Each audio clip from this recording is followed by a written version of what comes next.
오늘 주신 하나님 말씀은 빛의 자녀답게 행하라는 말씀을 가지고 하나님 말씀을 나누겠습니다. 오늘 지난주는 옛사람을 벗어버리고 새 사람을 입으라는 말씀을 함께 나누었습니다. 그래서 이 5장 이전에 있는 4장에서는 그리스도인의 새로운 생활이 무엇인지를 우리가 말씀을 통해 살펴봤습니다. 오늘 5장을 시작하면서 그 세 사람의 삶이 또 무엇인지를 분명하게 말하고 있는데, 오늘 1절에 보시면 이렇게 되어 있습니다. 우리 1절 한번 같이 보겠습니다. 시작. 그러므로 사랑을 입은 자녀같이 너희는 하나님을 본받는 자가 되고, 이렇게 말하고 있습니다. 여러분, 사랑을 입었다는 게 뭘까요? 하나님의 사랑을 입었다. 이거는 하나님께서 죄인 된 우리를 무조건적으로 택하여 주시고 영원토록 그의 자녀로 삼아주시겠다는 하나님의 은혜인 거예요. 그 사랑을 입었다는 말은 그 은혜의 사랑이 듬뿍 담겨 있는 겁니다. 무조건적 선택은요, 변하지 않는 하나님의 사랑을 근거하고 있는 거예요. 그러니까 하나님께서 무조건적 내가 너 선택했어 라는 그 사랑에는 하나님의 영원한 사랑을 근거하고 있는 겁니다. 하나님은 독생자를 십자가에 버리시기까지 그 사랑으로 성도들을 사랑하셨습니다.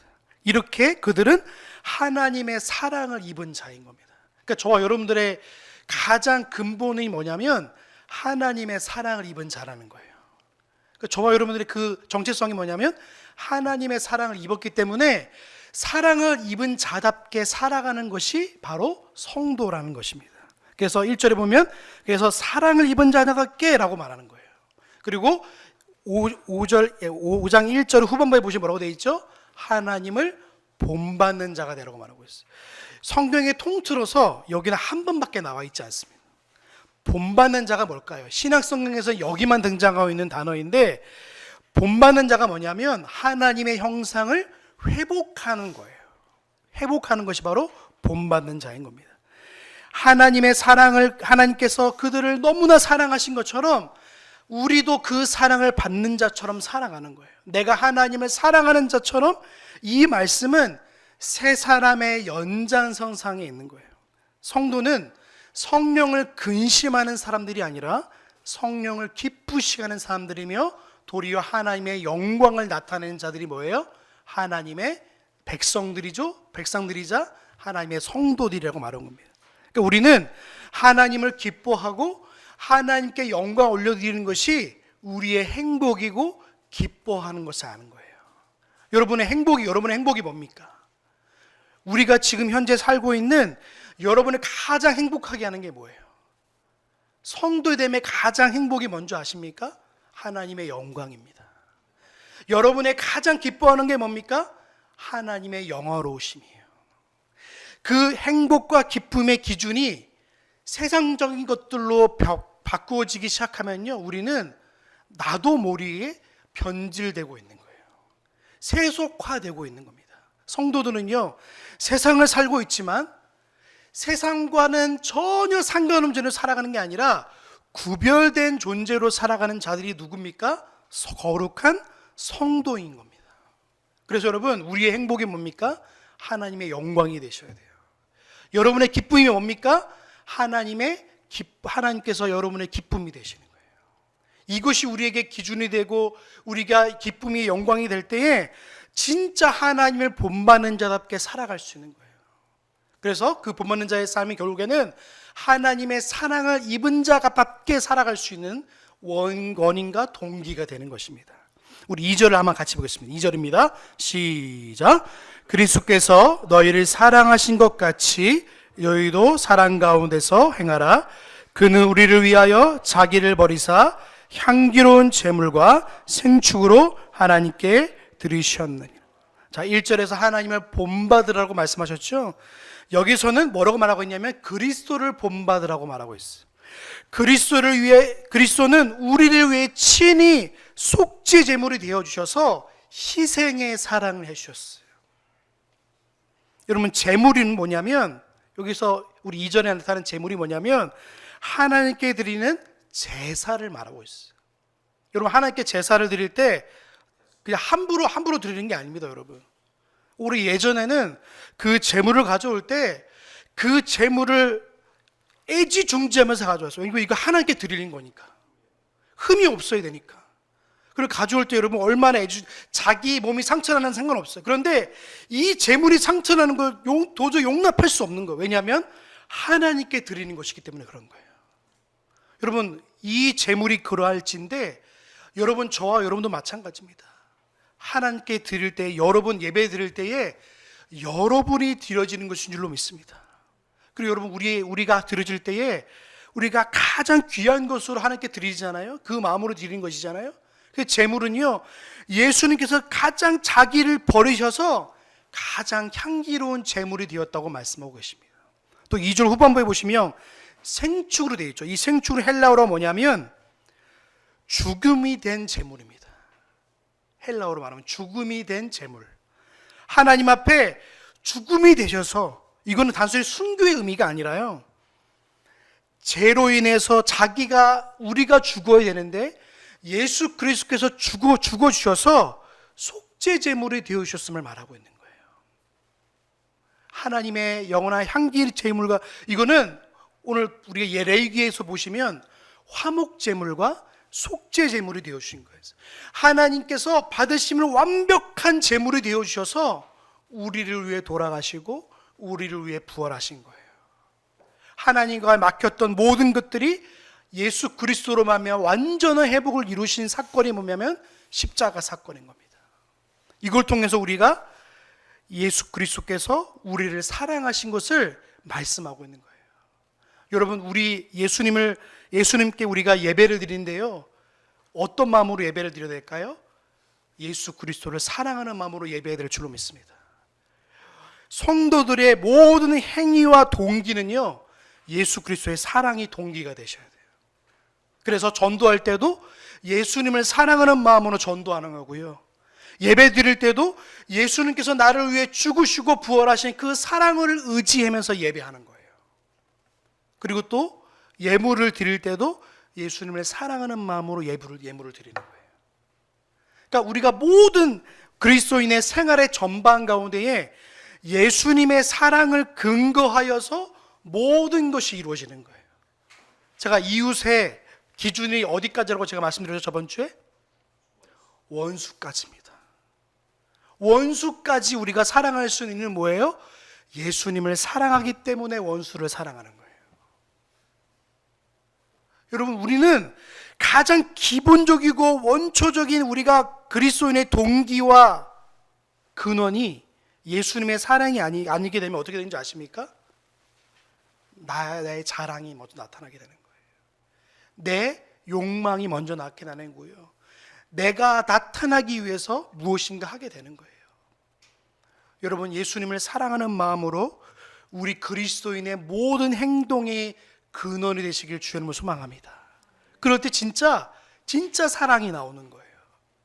제가 봉사 단체에서 한번 일을 한 적이 있었는데 고아원이었어요.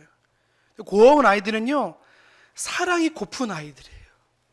그래서 아이들이 갔다면요, 처음에는 막 서먹해요. 저 사람이 나 배신하지 않을까? 아이 상처가 있어가지고 사람에게 다가가지 못하더라고요. 그런데 조금씩 마음을 여는데요, 그냥 예수님 우리를 향한 그 무조건적 사랑이 있잖아요. 그 사랑으로 아이에게 다가가니까 그 아이들이 마음이 나중에는 갈 때는요, 뭐라고 말하는지 아십니까? 또 올 거죠, 이렇게 말해요. 그게 바로 예수님의 사랑인 거예요.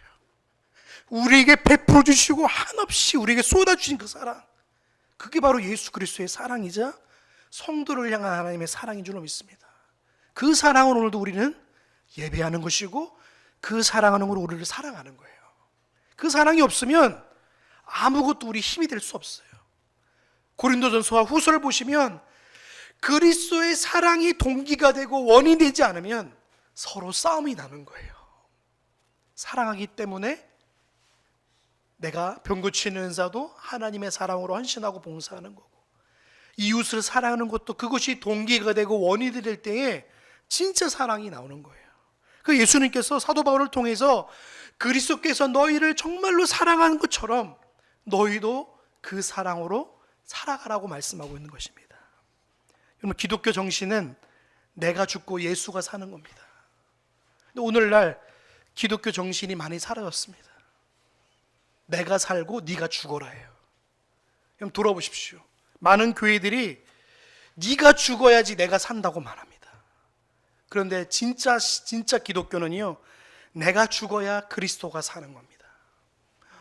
저도 죽어야 되고 여러분도 날마다 예수 그리스도 앞에 날마다 죽어야 될 줄로 믿습니다. 그게 여러분이 부인되어지는 거예요. 죄와 싸우는 것이 제일 내가 부인되어지는 걸 제가 말씀드렸죠. 날마다 그 십자가 기독교 정신을 잃어버리고 나면요, 교회가 세속화되어지는 겁니다. 어느 미국에서 그 음향하는 분이 오셨나 봐요.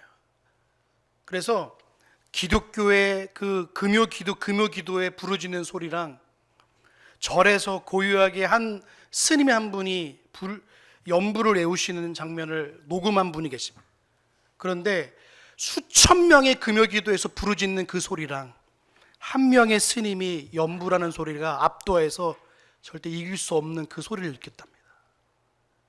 욕망의 소리는요, 절대로 자제의 소리를 이길 수 없어요.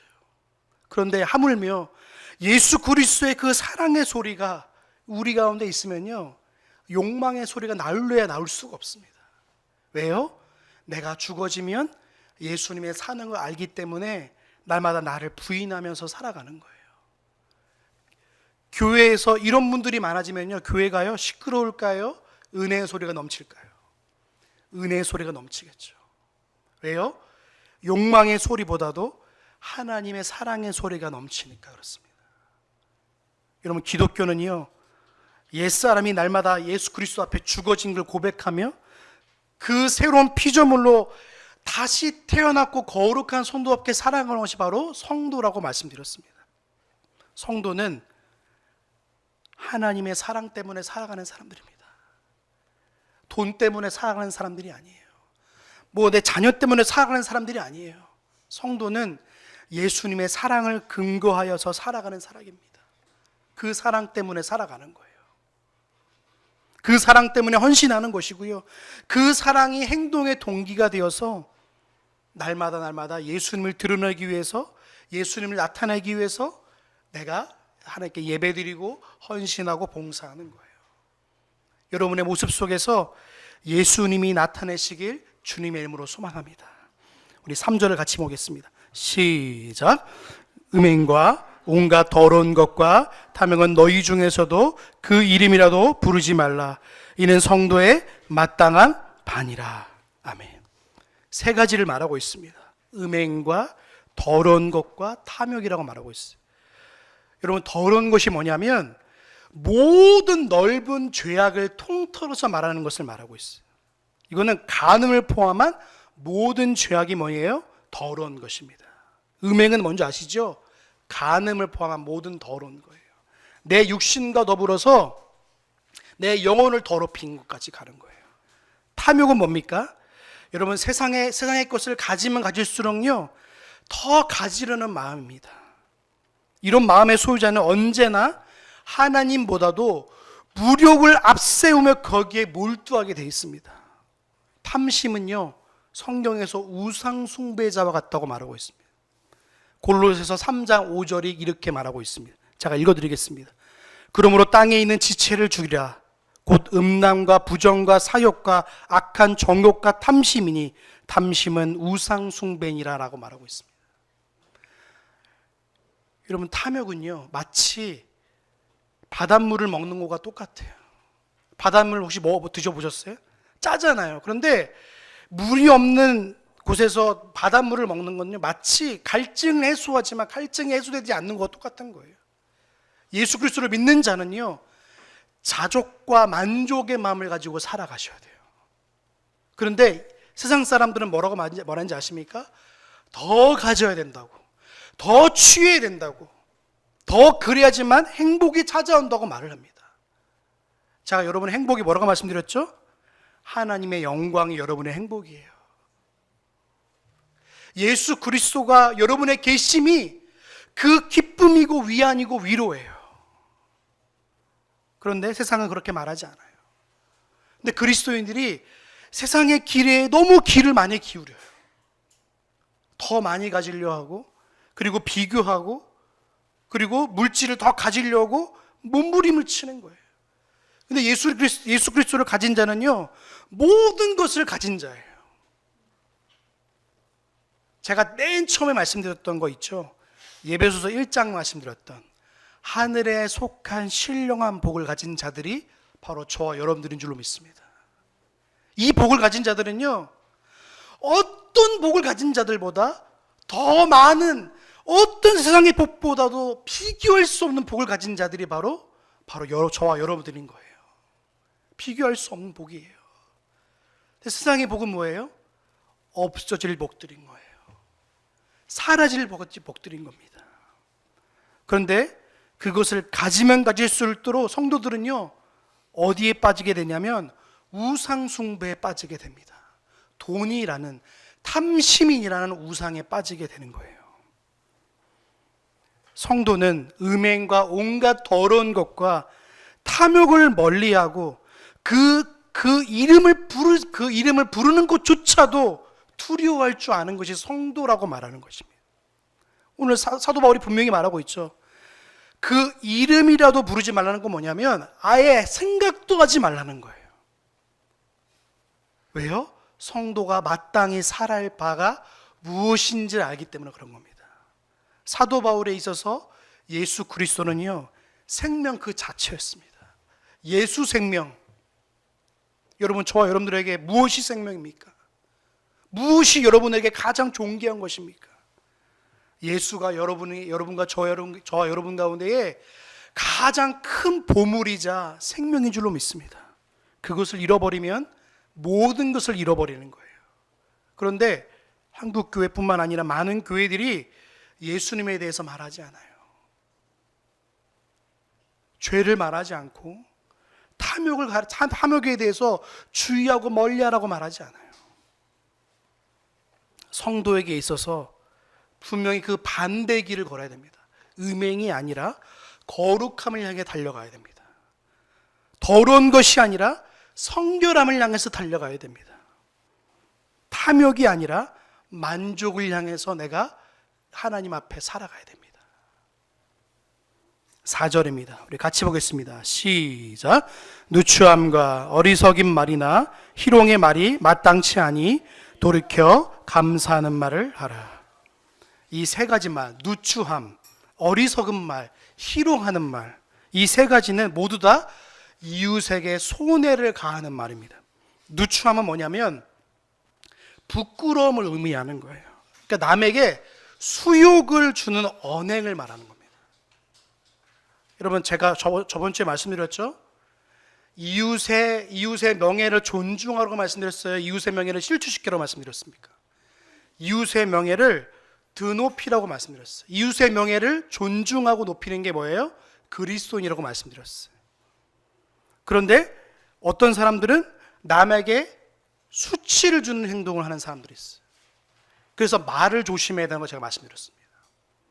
어리석은 말이 뭡니까? 이웃의 사정을 이해하지 못하는 미련한 말입니다. 그래서 여러분, 한 번 더 생각하셔야 돼요. 저 사람이 왜 저렇게 행동했을까에 대한 것을요, 바로 지적하기보다 왜 저렇게 행동했을까를 한 번 더 생각하고 말씀하세요. 그러면 그리스도인답게 말할 수 있어요. 근데 정욕은요, 내가 생각하는 대로 그냥 말이 나와버려요. 그래서 야, 너 이것 때문에 이렇게 된 거겠지, 내가 판단하고 정죄합니다. 근데 성도는요, 어리석은 말로 성도의 사정을 비판하는 사람들이 아니에요. 한 번 더 들어보는 거예요. 그리스도인은요, 품위와 품격이 있는 사람들입니다. 희롱의 말은 뭡니까? 이거는 상대방을 무시하는 농락입니다. 건덕에 좋은 필요한 농담을 할 수 있어요. 상대방을 존대하거나 함께 즐기는 정신에 보이는 농담을 할 수 있지만 상대방을 무시하는 농락을 하면 안 됩니다. 그래서 오히려 무슨 말을 하라고 말하고 있습니까? 감사하는 말을 하라고 했어요. 이거는 단순히 그냥 아유 감사해요 이 말이 아니에요. 하나님 앞에 감사하는 말을 하는 거예요. 오히려 하나님께 감사합니다. 하나님께 감사하는 마음으로 사람을 대하고 그들과 대화하라고 말하는 거예요. 하나님께 감사함을 한 태도는요, 모든 것이 하나님께 왔음을 감사하는 태도로 생활하잖아요. 그러면 상대방의 모든 것도 받을 수 있어요. 감사하면 버릴 것이 없다고 성경은 말씀하고 있어요. 하나님 앞에 감사하며 살아가시길 주님의 이름으로 소망합니다. 5절입니다. 우리 같이 보겠습니다. 시작. 너희도 이것을 정령이 알거니와 음행하는 자나 더러운 자나 탐하는 자 곧 우상 숭배자는 다 그리스도와 하나님 나라에서 너희도 이것을 정령이 알거냐 이렇게 말하고 있죠. 이건 뭐냐면 에베소 교회 성도들이 너는 분명히 알고 있다는 말하는 거예요. 그게 무슨 말이죠? 예전에는 알지 못했다는 말이에요. 예수 그리스도를 알지 못했을 때는 이들이 하나님의 나라와 그 은혜를 누리지 못하는 자였음을 너희들 알고 있지 않느냐라고 지금 사도 바울이 지금 에베소 교회 성도들과 저와 여러분들에게 지금 말하고 있는 거예요.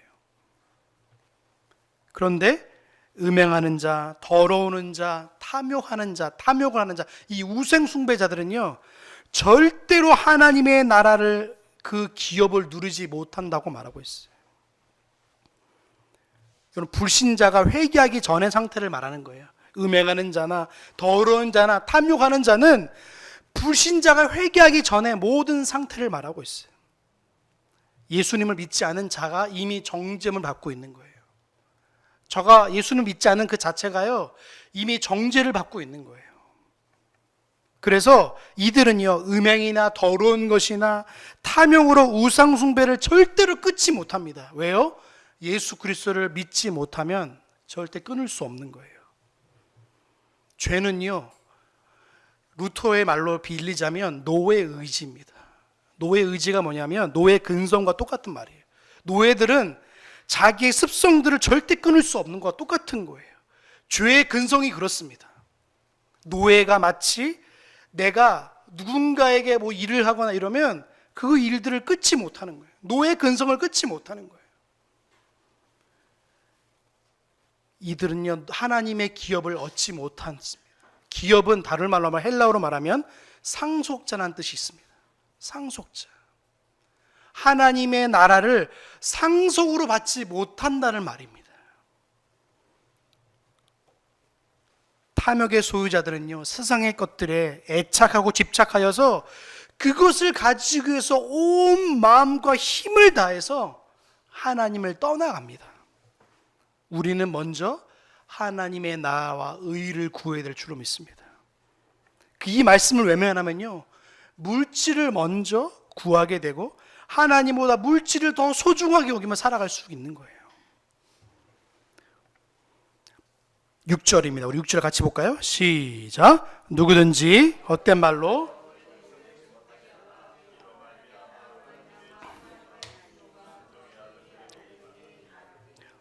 이 권면을 하게 된 이유가 뭐냐면 당시 에베소에 있는 거짓 스승들이 있었습니다. 이들이 뭐냐면 음행하는 것을 죄가 아니라고 가르쳤어요. 제가 에베소에는 어떤 신전이 있다고 말씀드렸죠? 아데미 신전이 있다고 말씀드렸어요. 아데미가 어떠냐면 가슴이 12개가 달려있어요. 그래서 그 12개의 풍요와 번영의 신이에요. 마치 오늘날 그 누구 코를 문지르거나 뭐 돌하르방 이런 거 있잖아요. 똑같은 거예요. 거기 신전에 가면 여사제와 남세제와 성관계를 이루면 마치 내 삶이 풍요롭게 되고 번영할 것처럼 가르쳤던 거예요. 거짓 스승들이. 근데 이제는 그게 아니라는 것을 말하는 거예요. 이제는 아니다. 누구든지 헛된 말로 너희를 속이지 못하게 하라고 말하는 거예요. 당시에는 그렇게 말을 했죠. 근데 오늘 요즘 세대는 어떻게 말하고 있죠? 트렌드와 시대 정신을 따라 살아가라고 말하는 거예요. 트렌드와 시대 정신. 우리는 문화를 따라가며 살아가는 자들이 아닙니다. 물론 하나님 문화를 허락하셨어요. 그런데 그 문화와 죄를 구분하면서 따라가야 돼요. 죄가 마치 문화처럼 번영해가지고 이게 바뀌어가지고 문화가 마치 죄가 아닌 것처럼 교묘하게 들어왔어요. 그래서 동성애가 죄가 아닌 것처럼, 그리고 남자와 남자가 사랑해도 마치 사랑인 것처럼. 그래서 여러분 결혼하는 게요 문화가 돼버렸어요.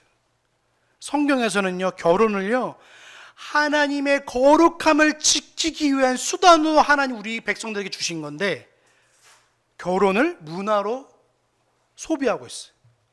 그래서 요즘 젊은이들이요 결혼을 하지 않는 게 문화가 됐어요. 그렇죠? 그래서 결혼하지 않는 게 문화예요. 아기를 낳지 않는 것이 트렌드가 돼버렸어요. 여러분, 우리는 성경적 가르침을 따라가는 것이 인류 존속뿐만 아니라 우리가 믿는 자에서의 가장 큰 도리를 이루는데 가장 존귀한 거예요.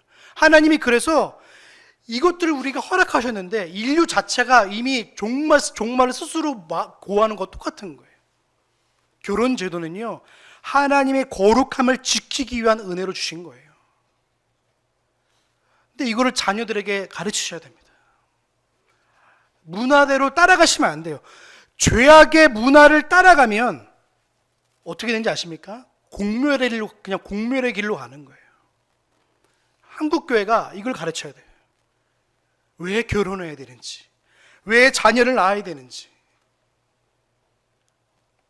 음란함을 벗어나기 위해서, 거룩함을 지키기 위해 성도들이 결혼하는 거예요. 그러지 않으면 어떻게 되냐니까? 그 음란함이 마치 문화로 둔갑하여 가지고 그렇게 가르치는 거예요.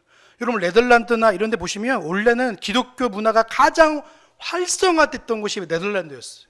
지금 예전에는 화란이라고 말하죠. 어른들은 화란이라 말하는데 지금 네덜란드는 지금 공창제도가 벌어져서 돈을 주고 성을 삽니다. 그러니까 사람들이 어떻게 하는지 아십니까? 결혼할 필요성을 느끼지 못하게 돼요. 결혼하지 않게 돼요. 자연스럽게 성이 마치 문화가 되어가지고 성을 사도 된다는 거예요. 여러분, 우리는 그러는 게 아닙니다. 결혼 제도에 대해서 하나님이 왜 허락하셨는지, 유일하게 하나님이 허락하신 제도가 있는데 그게 뭐냐면 교회와 가정입니다. 이게 무너지고 있어요. 가정이 무너지니까 교회가 무너지고 있는 거예요. 가정을 바르게 세우기 위해선 결혼 제도를 장려해야 됩니다. 어떤 의미에서요? 하나님의 거룩함과 영광을 위해서입니다. 여기 여러분을 속이지 못하게 스스로가 여러분 진리 가운데에 무장하셔야 돼요. 세상의 문화와 세대는 그렇게 말하고 있지만 그리스도인은 아니라고 말해야 돼요. 이게 아니다. 이거는 공멸로 가는 길이고 이거는 스스로가 자멸로 가는 길이라고 말씀해야 돼요. 그런데 이를 인해서 어떻게 됩니까? 하나님의 진노가 불순종의 아들들에게 임하게 되는 거예요. 음행이나 더러운 것이나 탐욕의 죄 때문에 이들에게 하나님의 진노가 임하는 거예요. 여러분, 그런데 여러분 들어보십시오. 믿는 사람들조차도 여기에 빠질 수도 있어요. 이거는 조심하셔야 돼요. 빠지게 되면 우리도 하나님의 징계를 받아요. 제가 오후 예배 때 말씀드렸죠. 하나님의 징계는요, 믿지 않는 사람이나 믿는 사람이나 똑같이 옵니다. 그런데 그 방법과 그 모든 것들이 이루어가는 것들이 달라요. 믿지 않는 자들에게는 완전한 심판을 말하지만 믿는 자들에게는 하나님의 징계가 따라서 그 고난이 따라오는 거예요. 하나님의 백성들이 탐욕의 죄나 음행하는 죄나 더러운 것에 우리가 몸을 담기 시작하면 하나님이 그를 끄집어내기 위해서 징계라는 강력한 하나님의 심판이 그에게 임하여요. 그래서 처음에는 가정을 건드리세요. 자녀를 망가뜨리세요. 그리고 그 스스로를 망가뜨리기도 하세요. 여러분, 혹시라도 여러분 여기에서 죄를 범하고 있는 분들이 계시면 돌아오시기 바랍니다. 7절입니다. 우리 같이 보겠습니다. 시작. 그러므로 저희와 함께 참여하는 자가 되지 말라. 6절에 하나님의 진노를 당하지 않기 위해서 5절에 기록된 죄를 범하지 말라고 말하는 거예요. 성도도 아까 제가 말한 것처럼 죄를 범하면 똑같은 징계를 받는 거예요. 8절 같이 보겠습니다. 시작. 너희가 전에는 어둠이더니 이제는 주 안에서 빛이라. 빛의 자녀들처럼. 아멘. 어둠이 뭐냐면 하나님을 모르는 무지입니다. 하나님을 모르면요, 도덕적으로 부패해진 우매로 살아가게 되는 거예요. 영육으로 아주 불행한 삶을 의미하는 겁니다. 하나님을 모르면 하나님을 모르는 자답게 살아가는 거예요. 가정에서 예수를 믿지 않는 자녀나 아내나 남편을 보시면 알 거예요. 삶이 자기 만족으로 살아갑니다. 어떤 것도 필요하지 않아요. 자기 만족으로 살아가요. 근데 그 가장 영혼의 가장 밑바닥을 들여다보면요, 이만한 구멍이 뚫려 있어요. 절대로 채울 수 없는 구멍이 있어요. 이 구멍은 오직 하나님으로만 채울 수 있어요. 그 하나님이 종교의 씨앗을 모든 인간에게 주셨어요. 그 씨앗이 모든 인간에게 있어요.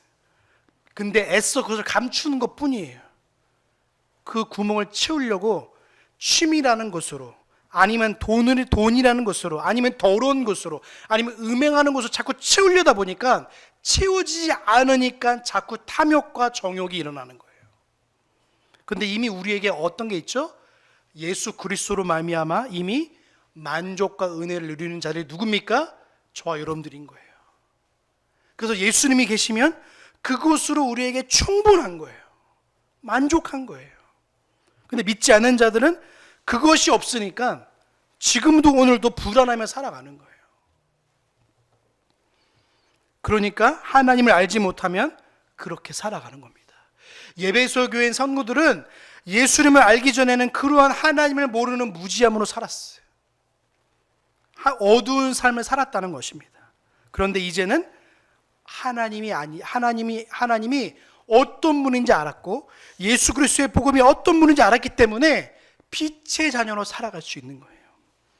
주 안에서 빛이라고 말하고 있죠. 이게 무슨 말이냐면 예전에는 인간의 부패에서는 하나님을 알지 못했지만, 예전에는 죽은 자 같았지만 이제는 예수 그리스도로 말미암아 빛의 삶으로 살아간 거예요.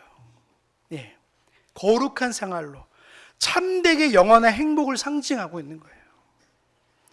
그래서 빛의 자녀다로 살아가는 그 말씀이 뭐냐면 빛 대신 예수 그리스도를 닮아가라는 겁니다. 여러분, 빛은 드러내야 되나요? 나타나야 되나요? 감춰야 되나요? 나타내고 드러나야 돼요. 그래서 예수님이 우리를 무엇을 부르셨죠? 세상의 빛이야, 세상의 소금이야 라고 말씀하셨죠. 드러내라고 말씀하시는 거예요. 빛은 모든 것에 드러내 보이는 거예요.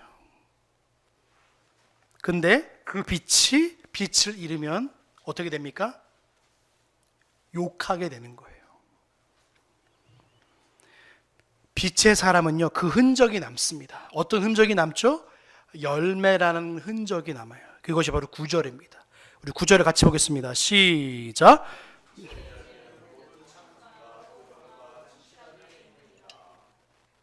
빛의 열매는 뭐냐면 빛에 합당한 행실을 의미합니다. 복음의 진리를 아는 모든 자가 바로 하나님의 자녀인, 빛의 자녀인데, 그 빛의 자녀들은요, 하나님의 아버지의 뜻을, 그 빛을 알고 따라가는 자들을 바로 하나님의 자녀예요. 그래서 시편 119편은 이렇게 말하고 있어요. 하나님의 말씀을 빛의 등경이라, 하나님의 등불이라고 말하고 있어요. 하나님의 말씀은 등불입니다. 어두운 시대를 살아가는 유일한 빛이에요. 근데 그 빛을 받지 못하면 자꾸 어디로 가게 되나요? 어두운 길로 가게 되는 거예요. 반드시 넘어질 수밖에 없습니다. 그리고 모든 착함, 이 모든 착함이 뭐냐면 하나님의 사랑을 기본으로 합니다. 여러분, 예수님 믿는 사람은요, 바보가 아닙니다. 그냥 착한 일 한다고 착한 사람들이 아니에요. 예수 그리스도를 믿는 사람들은요, 예수님의 사랑을 근본으로 하여서 착한 일을 하는 사람들을 말하는 거예요. 그래서 예수님의 사랑을 기본으로 하는 모든 행동과 실천을 모든 착함이라고 말하는 거예요. 두 번째, 의로움이 뭐냐면 이거는 믿음으로 말미암은 의를 말하는 거예요. 아브라함도 하나님을 믿으니 그걸 의롭다 여기셨다고 말씀하세요. 그러니까 우리의 의는 누굽니까? 언제나 예수 그리스도예요. 내 의는 있나요? 내 의는 없어요. 내 의가 발동하는 순간에 우리는 뭐예요? 우리의 공로를 찾게 되고 우리의 자랑을 찾게 될 수밖에 없는 거예요. 또 마지막엔 진실함이 뭐냐면, 이거는 진실함을 했지만 이건 다르게 말하면 진리입니다. 진리. 착한 말이, 제가 저번 주 말씀드린 착한 말이 뭐냐면 진리인 것처럼 여기서 진실이면 진리입니다. 참된 것을 말하는 자가 바로 진리를 말하는 자예요. 그래서 모든 열매는 뭐가 있냐면 모든 착함과 의로움과 하나님의 진리가 있는 자들인 거예요. 빛의 자녀들은 예수님을 사랑으로 해서 모든 사랑과 실천을 하는 사람들인 겁니다. 내가 예수님을 말미암아 그 믿음으로 그 의로 살아가는 자를 말하는 거예요. 그 의를, 내 의를 날마다 부수고 예수의 의만 붙잡고 살아가는 자들이 누구예요? 성도입니다. 성도. 그래서 죄와 싸우는 자들이 성도예요. 그래서 거룩함을 닮아가는 자들, 그리고 진리를 사랑하며 진리를 따라 거짓을 미워하며 하나님의 진리를 따라 그 길을 걸어가는 자들이 바로 빛의 자녀들인 것입니다. 우리 10절 같이 보겠습니다. 시작. 기쁘시게 할 것이 무엇인가 시험하여 보라. 빛의 자녀로서 하나님 아버지를 기쁘시게 할 것이 무엇인지를 삶의 방향으로 나아갈 것을 지금 말하는 거예요. 여러분, 시험하라는 것이 하나님의 시험에 이런 뜻이 아니라 하나님이 무엇을 기쁘게 할지를 우리가 날마다 초점으로 하고 살아가라는 것을 말하는 거예요. 성도의 기쁨은 뭡니까? 아버지 하나님의 기쁨이에요. 성도의 영광이 뭡니까? 하나님의 영광인 거예요. 소유로문답 제1문을 여러분의 삶의 가장 제1원칙으로 삼으시길 바랍니다. 하나님을 영원롭게 하는 것과 영원토록 그를 즐거워하는 것이 사람의 제1된 목적입니다. 그게 바로 성도가 가야 할 방향인 거예요. 시험하여 보라, 이게 무슨 말이냐면 성도가 하나님을 기쁘시게 하기 위해서 자기 행위를 끊임없이 돌아보는 거예요. 하나님의 기쁨과 영광이 되기 위해서 자기의 삶을 돌아보며 삶을 살아가라는 그 의미가 바로 그런 의미인 겁니다. 11절입니다. 우리 같이 보겠습니다. 시작. 너희 열매 없는 어부들에 참여하지 말고 도리어 빛의 열매를 맺어가는 빛의 자녀들이 주의하고 서로 경계하라고 말하는 거예요. 앞에 있는 말 있죠? 뭐죠? 음란과 더러운 것과 탐욕입니다. 성도는 이 세 가지를 가장 조심하셔야 됩니다. 세 가지. 음행과 더러운 것과 또 뭐죠? 탐욕입니다. 탐욕. 이것을 참여하지 말고 도리어 책망하라고 말하고 있어요. 여러분, 책망하고 돌아봐야 됩니다. 서로가 죄에 빠지지 않도록 서로를 돌아보셔야 돼요. 여러분, 우리 그 장로교회는 시차례라는 것이 있습니다. 시차례가 뭔지 아십니까? 시차례 기능이 원래 요즘에는 잘 없는데, 시차례 기능이 뭐냐면 각 개교회를 돌아보고 교회가 어떤 문제가 있는지, 어떤 하나님의 그 거룩함을 훼손되게 있는지를 각 교회를 돌아보는 기간의 시차례입니다. 근데 시차례가 요즘에 많이 변질돼 버려가지고 목사님들 밥 먹는 것으로 이렇게 오해가 됐어요. 그게 아닙니다. 원래는 시차례가 각 개교회를 돌아보는 거예요. 그리고 권징을 사용하는 거예요. 권징은요, 조심스럽게 사용해야 되지만 반드시 교회가 해야 될 일입니다. 권징이 뭐냐면, 목적이 뭐냐면 진리를 보호하고 예수 그리스도의 권위와 존용을 공격해 해서 범죄를 미연에 방지하기 위해서, 교회의 신성과 질서를 유지하기 위해서, 범죄한 자가 회개하여 올바른 신앙생활을 하기 위해서 그것을 하게 하는 게 권징입니다.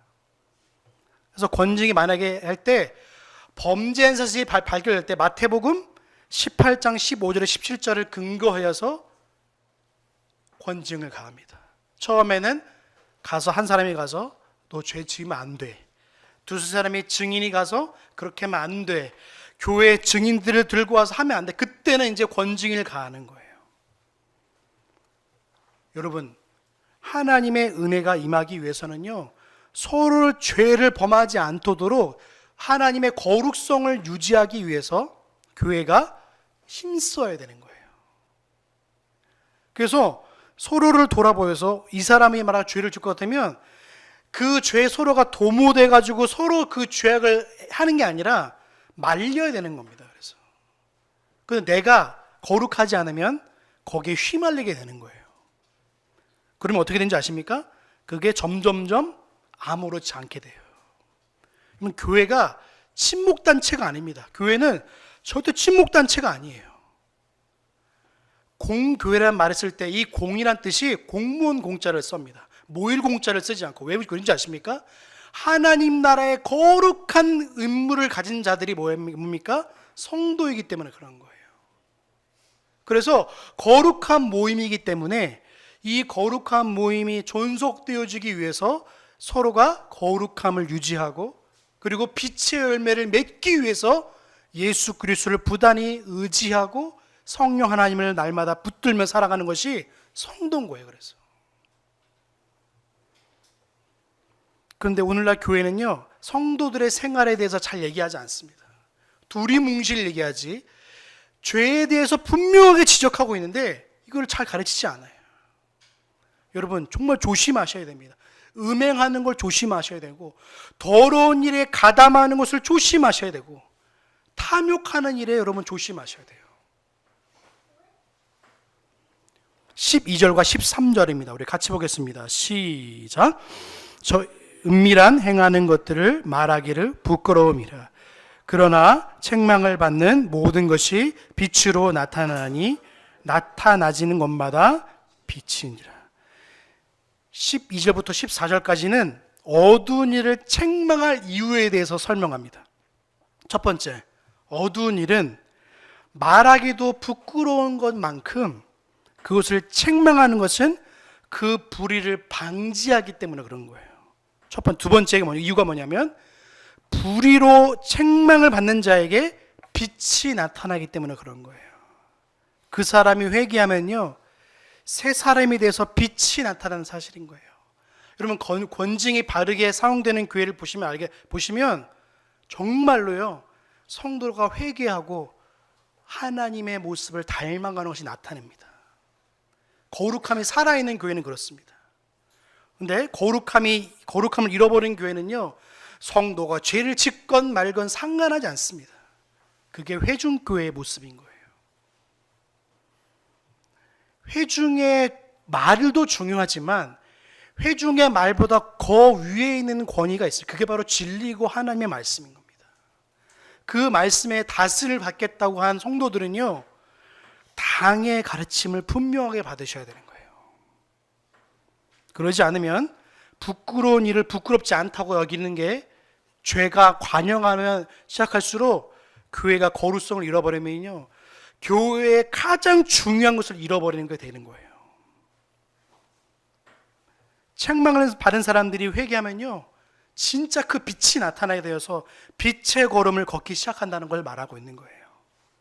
14절입니다. 우리 같이 보겠습니다. 시작. 그러므로 이르시기를 잠자는 자여 깨어서 죽은 자들 가운데서 일어나라. 그리스도께서 내게 비치시리라. 이 말씀은 이사야서 60장 1절과 2절을 인용한 겁니다. 제가 읽어드리겠습니다. 일어나 빛을 발하라. 이는 내 빛이 이르렀고 여호와의 영광이 내 위에 임하였음이니라. 보라, 어두움이 땅을 덮을 것이며 캄캄함이 만민을 가리우거니와 오직 여호와께서 내 위에 임하실 것이며 그 영광이 내 위에 나타나리니 라고 말한 것입니다. 여러분, 이 말씀이 무엇입니까? 바로 불신자를 독촉하고 회개하를 독촉하는 말이에요. 돌아오라는 말이에요. 우리가 혹여라도 여러분 삶 속에서, 여러분의 생활의 모든 패턴 속에서 음행과 더러운 것과 탐욕하는 것들이 일어날 때마다 여러분 예수 그리스도를 생각하시길 바랍니다. 하나님께 감사하는 마음으로 살아가시길 바랍니다. 그리고 내 삶이 하나님의 영광이 아니라 다른 것에 목적이 있지 않은지를 돌아보아서 날마다 여러분을 스스로 견책하고 스스로를 권징하여 하나님의 영광에 존귀한 도구로 쓰임받는 저와 여러분의 삶이 되시길 주님의 이름으로 소망합니다. 기도하시겠습니다. 사랑은 은혜가 풍성하신 하나님 감사합니다. 빛의 자녀로 행하라는 말씀을 가지고 말씀을 나누었습니다. 하나님, 오늘도 우리의 삶 속에서 음행과 더러운 것과 탐욕을 하고 탐욕을 향해 달려가고 있지 않은지를 돌아봅니다. 더 많아지려고, 더 얻으려고, 더 욕심 부리려고, 더 음행하려고, 더 더러운 것을 달려갔지 않은지를 우리 스스로를 돌아봅니다. 아버지 하나님, 날마다 우리의 모든 동기가 예수 그리스도의 사랑으로 일어나게 하여 주십시오. 그래서 내가 예배 드리는 이유도, 내가 헌금을 드리는 이유도, 내가 주님 앞에 섬기는 이유도 다 예수님을 사랑하는 마음으로 하게 하여 주셔서 내가 드러나기 위해서, 내가 나타내기 위해서 하는 것이 아니라 오직 예수 그리스도의 사랑이 나를 살게 한다는 사실을 기억하게 하여 주셔서 오늘 그 사랑으로 살게 하시며 그 사랑을 붙들며 살아갈 수 있도록 은혜를 베풀어 주시옵소서. 그래서 빛의 열매로 살아가게 하여 주셔서 모든 착함과 의로움과 오직 하나님의 진리로 살아가는 하나님의 백성들께 거룩하게 살아가는 한 주간 될 수 있도록 은혜를 베풀어 주시옵소서. 한 주간도 그렇게 살기 원하오며 우리를 사랑하시는 예수님의 이름으로 감사하며 기도하옵나이다. 아멘.